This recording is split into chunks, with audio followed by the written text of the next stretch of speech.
अब जानिए क्या हुआ कहानी में आगे। वो चीख पड़ी क्योंकि मैं वहां मौजूद नहीं था। मैंने मौके का फायदा उठाया और वहां कब्रिस्तान की चारदीवारी को फांद कर बाहर निकल गया था। मुझे पता था कि कर्ण पिशाचिनी उस अवस्था में उस वक्त कब्रिस्तान से बाहर नहीं आ सकती थी, क्योंकि इस साधना में बाबा जोगानंद और कर्ण पिशाचिनी दोनों के जिस्म पर वस्त्र नहीं थे। मेरा यकीन और भी पुख्ता हो गया जब थोड़ी देर तक मुझे उसका किसी भी तरह का एहसास नहीं हुआ। मैं इतना घबराया हुआ था कि मेरी समझ में नहीं आ रहा था कि किधर जाऊं। तभी अचानक भागते भागते मैं इस बिष्ट गेस्ट हाउस के निकट आ गया था। मुझे लगा कि हो ना हो ये खुदा की ही मर्जी है कि मैं यहीं शरण लूं। उस वक्त शरण लेने के लिए इससे अच्छी जगह कोई नहीं थी। उसके बाद तो आप लोगों को पता ही है कि जब मेरी मुलाकात आप लोगों से हुई तो मैं कितना घबराया हुआ था। होता भी क्यों ना भला। मैंने इतनी घटनाएं जो खुद अपनी आंखों से घटित होते हुए देखा था, उन्हें उस वक्त शब्दों से बयां करना बिल्कुल भी मुमकिन नहीं था। मैं जितना ही बाहर से घबराया हुआ दिख रहा था, वास्तव में कहीं उससे अधिक अंदर से मैं डरा हुआ था। मैंने दिमाग पर जोर डालकर आप लोगों को सब कुछ सिलसिलेवार तरीके से बताना चाहा, लेकिन मेरा शरीर मेरे नियंत्रण में नहीं रहा और मैं बेहोश हो गया। मैं कितनी देर बेसुध पड़ा रहा ये तो नहीं पता, लेकिन अचानक मुझे उस कमरे में एहसास हुआ कि एक सफेद साड़ी में कोई औरत अपने एक हाथ को मेरी तरफ धीरे धीरे बढ़ाते हुए मेरे करीब पड़ने की कोशिश कर रही है। थोड़ी करीब आने पर पता चला कि उसके गोद में एक छोटी सी बच्ची भी है। उसके हर बढ़ते कदम मेरे जहन में खौफ पैदा कर रहा था, लेकिन मैं भी अब उत्सुक हो गया था कि आखिर ये औरत कौन हो सकती है। उसका चेहरा उसके घुंघराले बालों की वजह से ढका हुआ था। मेरी नजर अचानक उसके गोद में लिए बच्चे पर गई तो मैं एड़ी से लेकर चोटी तक कांप गया। उस बच्ची की दोनों आंखें थी ही नहीं और ना ही उसके पलक दिख रहे थे। अचानक कहीं से हवा का झोंका आया और उस घुंघराले बालों वाली लड़की के चेहरे से बाल हटा और मैं उसे देखकर चौंक गया। वो और कोई नहीं, आरती शर्मा थी। इस नाम को सुनते ही मुखिया जी अपनी जगह से जैसे उछल गए और बोले, क्या क्या बकवास करते हो? वो आरती शर्मा नहीं हो सकती। तुमने किसी और को देखा होगा। यह सुनकर चौकीदार फहीम बोला, नहीं साहब, मैं झूठ क्यों बोलूंगा, वो आरती शर्मा ही थी और उसके गोद में उसकी 2 साल की बच्ची जिया थी।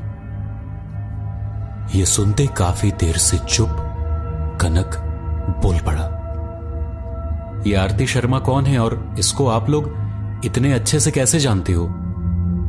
फहीम मियां इससे पहले कि कुछ बताते, उसके बोलने से पहले ही मुखिया प्रवेश खली बोल पड़े। फिर क्या हुआ? इसके बाद बताओ क्या हुआ? फहीम ने कहा, वो औरत जो आरती शर्मा थी धीरे धीरे बढ़ते मेरे कब इतने करीब आ गई इसका एहसास ही नहीं हुआ।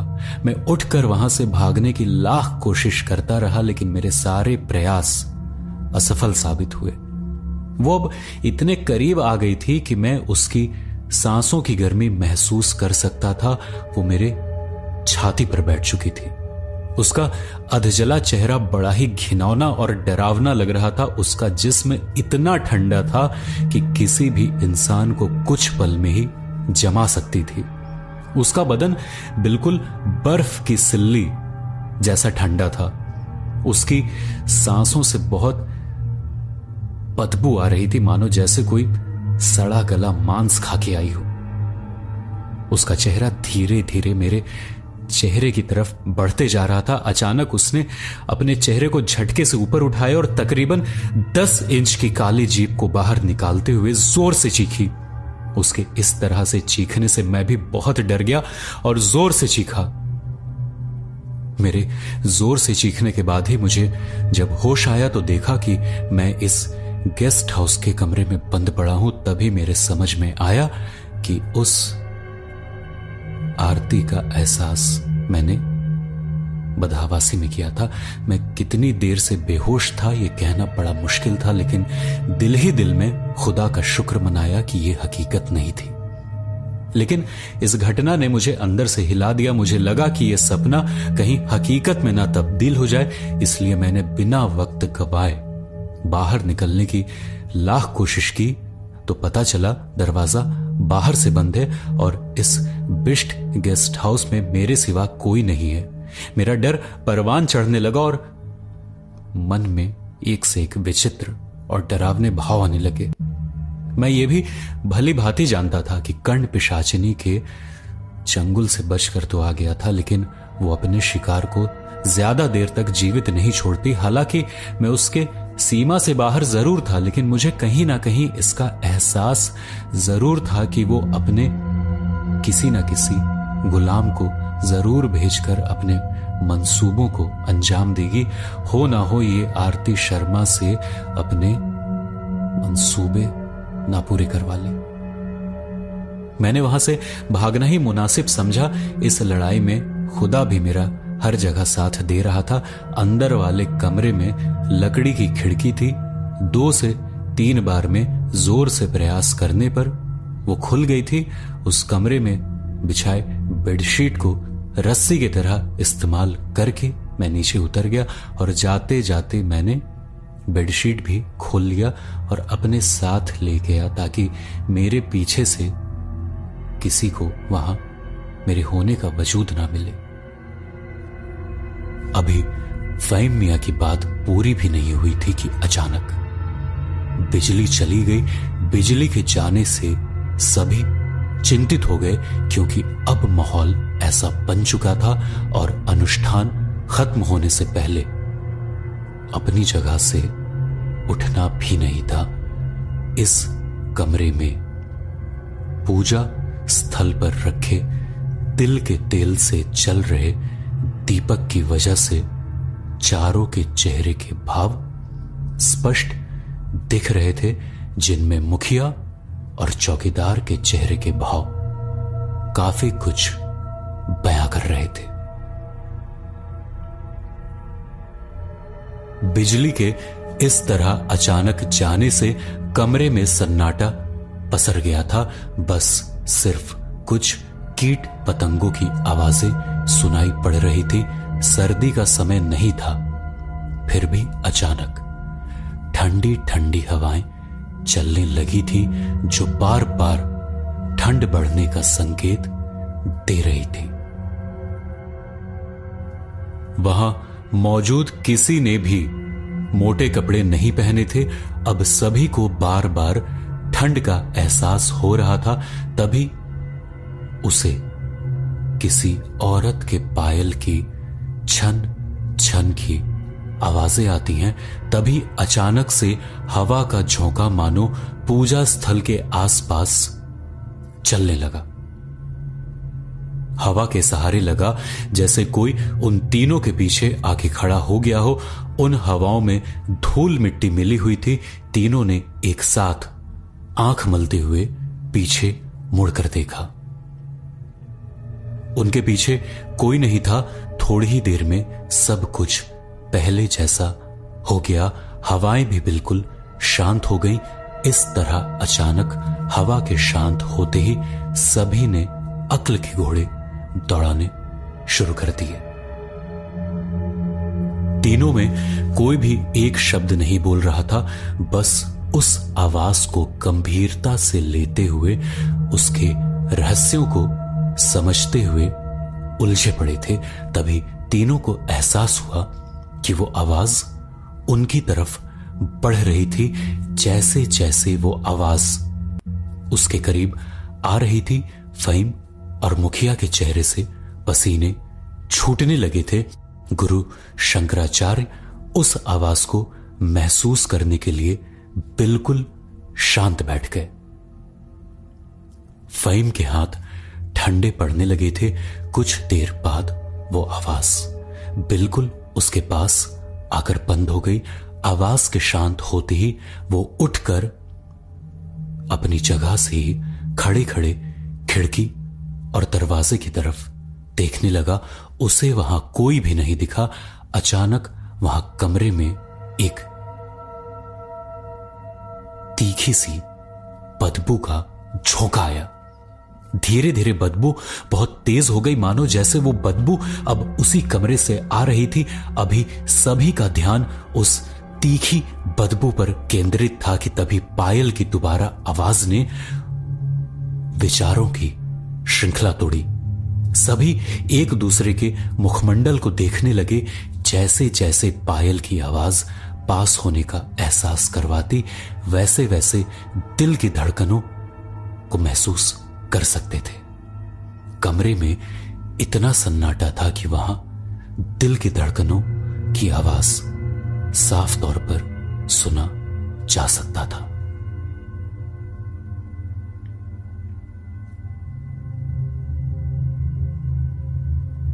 अचानक दरवाजे से कोई साया बड़ी जल्दी से खिड़की की तरफ जाते हुए दिखा।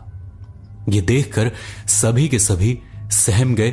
सभी फिर से एक दूसरे का मुंह ताक रहे थे, लेकिन मुख से कुछ भी नहीं बोल पा रहे थे।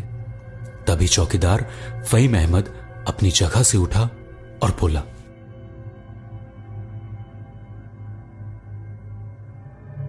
वो हो ना हो आरती शर्मा की ये आत्मा है जिसे कर्ण पिशाचिनी ने अपने वश में किया है। उस दिन तो बदहवासी में मिली थी इसलिए बच गया, लेकिन अब वो सच में आ गई है। भाग चलो यहां से, नहीं तो सबके सब मारे जाओगे। ये कहते ही वो दरवाजे की तरफ भागा, लेकिन दरवाजे से अब एक कुछ कदम ही चला था कि सिर पर पैर रखकर उल्टा वापस आ गया और डरे सहमे लहजे में बोलने लगा, वो आ गई है। वो किसी को भी यहां से बाहर नहीं जाने देगी। वो दरवाजे पर ही खड़ी है। उसके ऐसा कहते ही उसकी बात सच साबित हो गई। एक स्त्री दरवाजे के पास अचानक किसी बिजली की चमक की भांति प्रकट हो गई। हल्की नीली, कुछ आसमानी सी ही उसकी साड़ी, खुले घुंघराले बाल, लंबे लंबे तेज हवा में उसके चेहरे को ढक रहे थे। कभी हल्की सी एक आंख नजर आती तो कभी दूसरी। सब हवा पर निर्भर था। जैसे चाहे उसकी जुल्फों से हिल रही थी हवाएं। दोनों हाथों में साड़ी से ही मेल खाती नीले रंग की चूड़ियां, जुल्फों के बीच से झांकती वो आसमानी आंखें उसके सांवले रंग पर सुंदर लग रही थी। तभी अचानक बिजली कौंधी और उस अबला की हकीकत को धरातल पर ले आई।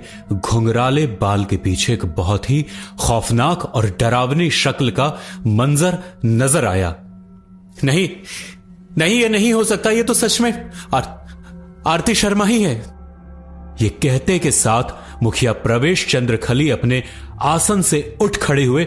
गुरु शंकराचार्य ने इशारे से अपने आसन पर ही बैठे रहने का इशारा किया और जैसे ही सामने की तरफ देखा, उनके प्राण हलक में आ गए। सामने हल्की नीली साड़ी वाली लड़की का चेहरा आधा जला हुआ था। उसकी आंखों से पलक नदारत थे और उसकी पुतलियों की जगह दो गहरे काले रंग के छेद दिख रहे थे, मानो जैसे किसी ने आंख ही निकाल ली हो।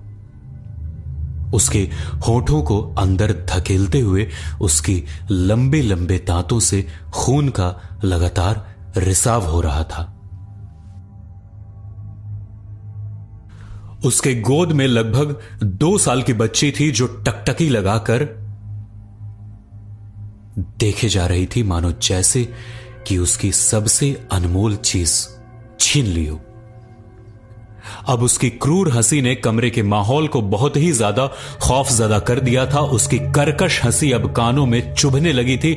गुरु शंकराचार्य ने पास ही पड़े गंगाजल को अपनी मुट्ठी में लिया और अपने दोनों आंखों को बंद करके मंत्र बुदबुदाने लगे। अभी उन्होंने मंत्र शुरू भी नहीं किया था कि अचानक किसी के दर्द से चीखने की आवाज आई। उन्होंने जैसे ही अपने नेत्र खोले, सामने का नजारा देखकर अचंभित रह गए। चौकीदार फहीम अहमद के सीने में खंजर घुसा पड़ा था, जो उसके हृदय को भेदता हुआ उसकी पीठ से बाहर निकल गया था।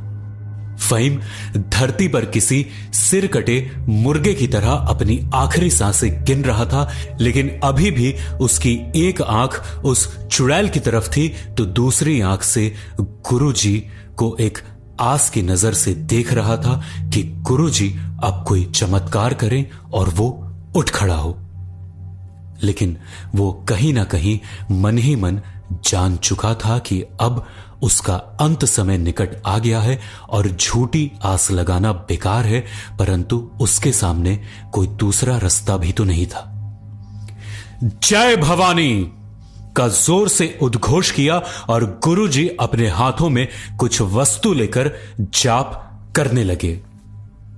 शायद उस चुड़ैल को इसी मौके का इंतजार था। वो फहीम मियां के और करीब आई और एक और चाकू का वार करते हुए फहीम अहमद जमीन पर चित होकर गिर पड़ा। उस चुड़ैल ने 2-3 वार और लगातार किए। उस चुड़ैल का चेहरा खून के छींटों से लथपथ था, जैसे उसने सच में खून की होली खेली हो। फहीम अब लाश बन चुका था, उसके चारों ओर खून फैल गया था। उस चुड़ैल का चंडी काली रूप देखकर उसके गुरुजी समेत मुखिया भी खौफ में आ गए थे। वो सब बुत की भांति बैठे ही थे। उनके शरीर में हरकतें जैसे रुक गई थी। उन सबको होश तब आया जब गुरुजी ने एक बार फिर जय भवानी, कर्ण पिशाचिनी की जीत हुई, तेरी जीत हुई कर्ण पिशाचिनी, तेरी जीत हुई के शब्दों का उच्चारण करने लगे और उसको अपने बेहद करीब पाते देख गोमती चक्रों से बने माला को उसके गले में डालते हुए उस पर अक्षत का छिड़काव किया। उस चुड़ैल ने एक नजर सबको देखा और जोर से चित्कार करके गश्त खाकर गिर पड़ी। वो चुड़ैल अभी भी शांत, निढाल हो लंबी और गहरी सांसें छोड़ रही थी। गुरुजी आगे बढ़े और उस चुड़ैल के माथे पर एक कमल का पुष्प रखा और फिर उसके सिर पर हाथ रखते हुए गहरी सांसें लेते हुए आंखें मूंद ली थी। उस चुड़ैल के मन को पढ़कर गुरु शंकराचार्य अब प्रसन्न थे। उन्होंने अपनी आंखें खोली और अपने हाथ पीछे करते हुए अपनी पूर्व स्थिति में आ गए। गुरुजी की बनाई योजना सिद्ध हो गई थी। अब वो चुड़ैल उनके नियंत्रण में थी। गुरुजी ने आदेश दिया, हे पुत्री, उठो और अपना परिचय दो। तुम यहां किस प्रलोभन हेतु आई हो और क्यों लोगों को परेशान कर रही हो? गुरुजी की बात को उसने अनसुना कर दिया और उसी स्थिति में लेटी रही। गुरुजी ने देवदारू, हींग, सरसों, जौ, नीम की पत्ती, कुटकी, कटेली, अशोक वृक्ष के 7 पत्ते व मोर के पंख को गाय के घी तथा लोहबान में मिलाकर मिट्टी के पात्र में रख दिया। फिर उसे अग्नि से जलाकर उसका धुआं औंधी मुंह लेटी हुई उस चुड़ैल की खोपड़ी के निकट कर दिया और मंत्र बुदबुदाने लगे। मंत्र जैसे ही खत्म हुआ, वो चुड़ैल उठकर बैठ गई और अपने दोनों बाजुओं घुटने मोड़ते ही बैठी और फिर लगी जोर जोर से रोने। उसका रोना इतना कर्कश था, इस कमरे के खिड़कियों के कांच छनाक के स्वर के साथ टूट गए और कांच पूरे कमरे में बिखर गया। उसके चिल्लाते ही वो चुड़ैल एक सुंदर स्त्री में परिवर्तित हो गई।